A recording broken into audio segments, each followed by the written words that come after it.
president in Teso sub-region, where he is camped as we speak. My name is Michael Jordan Lukomwa, coming in with news tonight, the last edition for this evening. President Yoweri Kaguta Museveni, who also is the NRM presidential candidate, has campaigned in Ngora district, asserting sole candidacy presenting a transformational manifesto. He emphasized that he has established the necessary economic and social infrastructure, such as roads, electricity, railways, and piped water, essential for development to progress.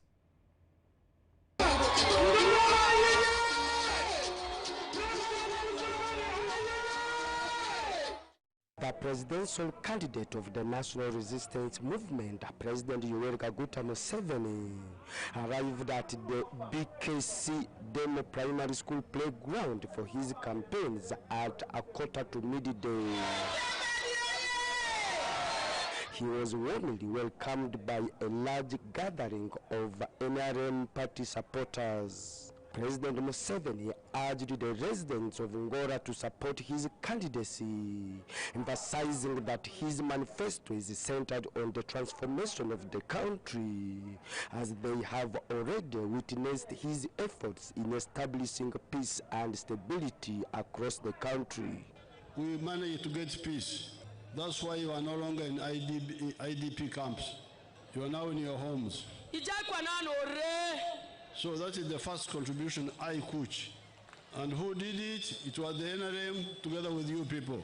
He highlighted his accomplishments in establishing essential economic and social infrastructure, such as the roads, electricity, railways, schools, and health facilities, which serve as a solid foundation for development. The second contribution is what you call in our language here APOL. Now APOL has got two parts. There is the economic infrastructure and social infrastructure. Economic infrastructure are things like the roads, the electricity, the telephones, the railway, the piped water. That is economic infrastructure. The economy can't grow unless you have those. They are the foundation of the economy. As Ngora is among the Teso districts that have suffered from insurgencies and cattle raids by the neighboring Karamoja region, President Museveni pledged to provide 5 cows per household to assist in restocking cattle. For the area of Teso, Lango, Acholi, they had wars for a long time and cattle rushing and a lot of problems. And the cattle which were there perished. Now we started, when we brought peace, we wanted to restock. And we started restocking.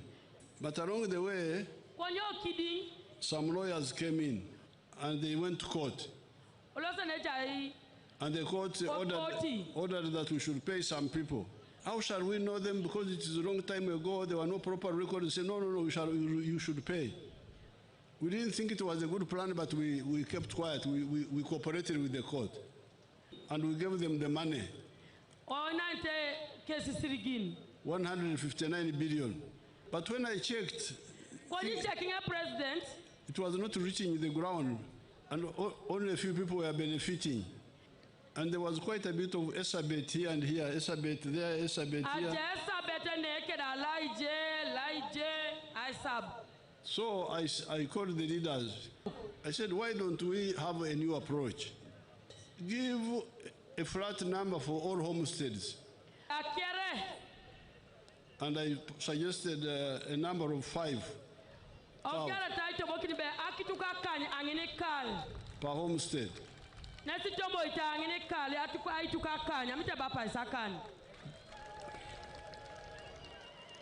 The leaders seemed to like it. He encouraged the residents to engage in income-generating activities to overcome poverty and advised them not to be distracted by politicians seeking attention. President Museveni was accompanied by senior party officials who expressed their gratitude to the residents for their support of the party. Your Excellency, the standard gauge railway that you have fully funded and being constructed, that is the road from Tororo to Gulu.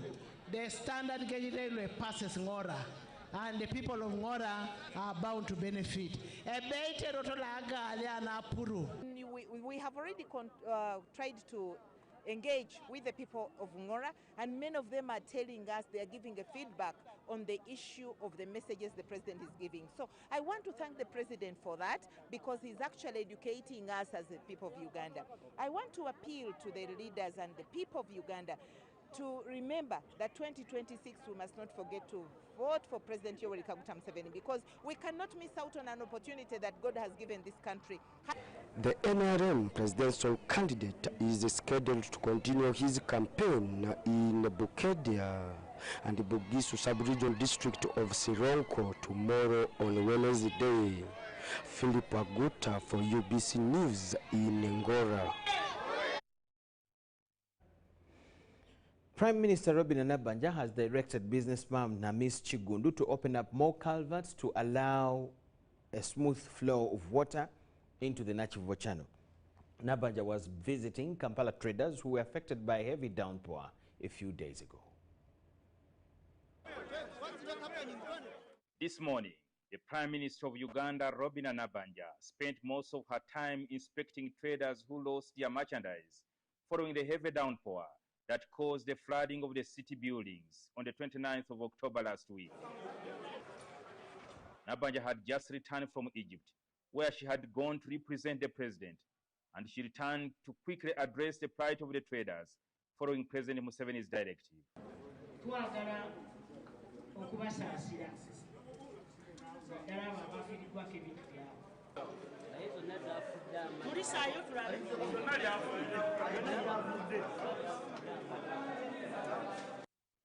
It's not yet clear how many traders were affected by the floods and the costs involved, but it is evident that the damage is big.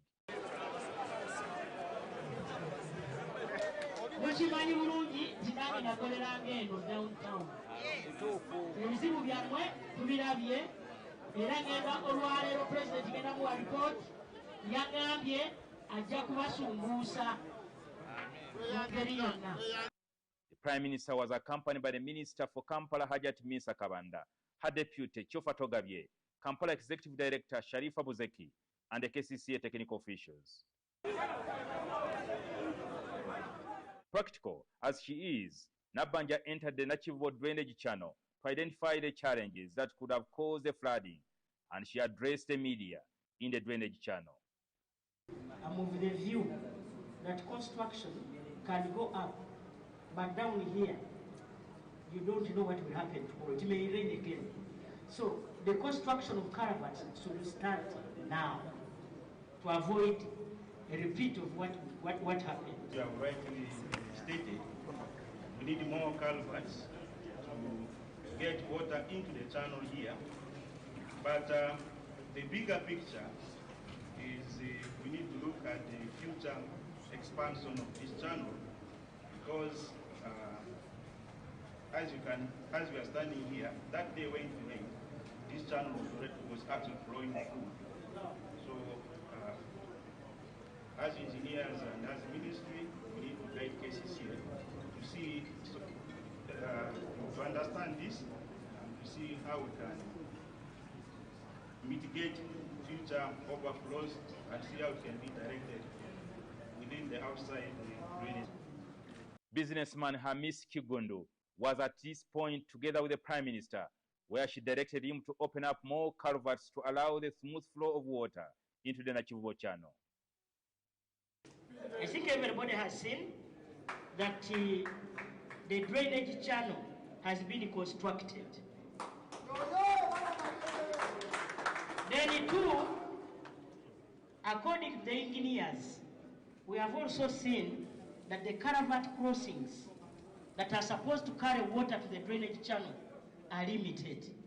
And so I want to direct that you open you open space for more caravans so that they can bring as much volume of water into the channel. So our intention of developing the channel was to mitigate the problems that were here. We are not developing this channel in bad faith, but simply to bring what is wrong right. Secondly, we had a lot of goons and thieves snatching people's things and hiding in this channel, and we have to eliminate that. Many people have lost lives here